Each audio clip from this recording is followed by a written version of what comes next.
Laurent Z, amoureux des lignes et du noir, ce tatoueur marseillais excelle dans l'ornemental depuis maintenant 13 ans.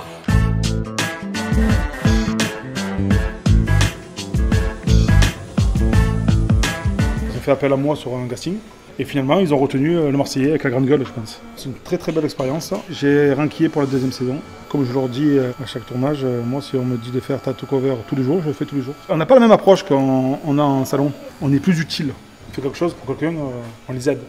Alors que du tatouage, généralement, la plupart du temps, c'est esthétique. Et quand on a les personnes dans le même cas, ils ne rentrent pas autant en profondeur dans leur histoire. On ne sait pas trop la raison pour laquelle ils avaient fait le premier tatou, pourquoi ils reviennent se faire tatouer. Alors qu'à la télé, ils se livrent. Quoi le problème de ce tatouage du coup? Je l'ai fait faire chez un tatoueur. Et donc je voulais un vrai professionnel.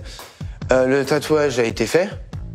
On m'a dit non, c'est qu'il faut qu'il se travaille et compagnie. Il faut qu'il se travaille. Faudrait que ça se travaille. Ouais, Dans 2-3 semaines, il est bon. Dégradé se lisse. c'est ce qu'on m'a dit limite. Non, non, faut qu'il vraiment qu'il se prenne sa position et compagnie. On est fiers des tatous qu'on a fait parce qu'on les a tous aidés. Maintenant, on a quand même des, on va dire des coups de cœur, comme on appelle ça.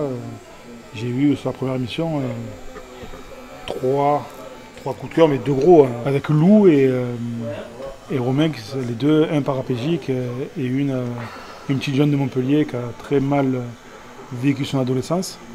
Du coup, ces deux personnes-là, c'est très très touchant. Oula, c'est très moche. Il y a tout qui est moche, il y a tout qui est mal réalisé. À mon avis, il est meilleur le médecin que le tatoueur qui t'a tatoué. On est d'accord. La cicatrice, elle est couverte, quand même. Moi, j'aime bien tout ce qui est défi. Ouais. On a fait une collab avec Marty, où un tatou, elle a une cicatrice dans le dos. Un tatouage par-dessus qui a été loupé. Et du coup, on lui a fait un cover, parce que le tatou était énorme. On lui a fait un cover à 4 mains. Heureusement qu'on était deux à tatouer, hein, parce que là, ça aurait été galère. Hein. Qu'est-ce que tu aimerais alors pour recouvrir ça? Tu as déjà des idées? Alors j'avais imaginé quelque chose de floral, un peu champêtre, des fleurs comme ça, des couleurs, un peu comme des bleuets. Moi, c'est quand même plus sombre. Dans l'idée, c'était quand même une fleur avec la ligne que tu as de texte qui se trouverait ici, dans la zone la plus sombre, qui traverserait, tu aurais la fleur qui serait du coup beaucoup plus volumineuse et qui prendrait une partie de tes fesses qui remonterait légèrement un peu plus haut sur les hanches. Ça fait 7 ans qu'on est ici. Ça ne change pas. Hein. On fait comme on faisait avant de passer à la télé, on continue à faire pareil. Ça m'a déjà apporté une nouvelle clientèle.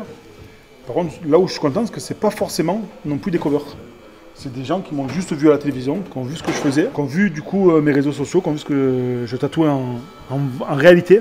Donc oui, c'est cool, hein. Ça peut que être bénéfique.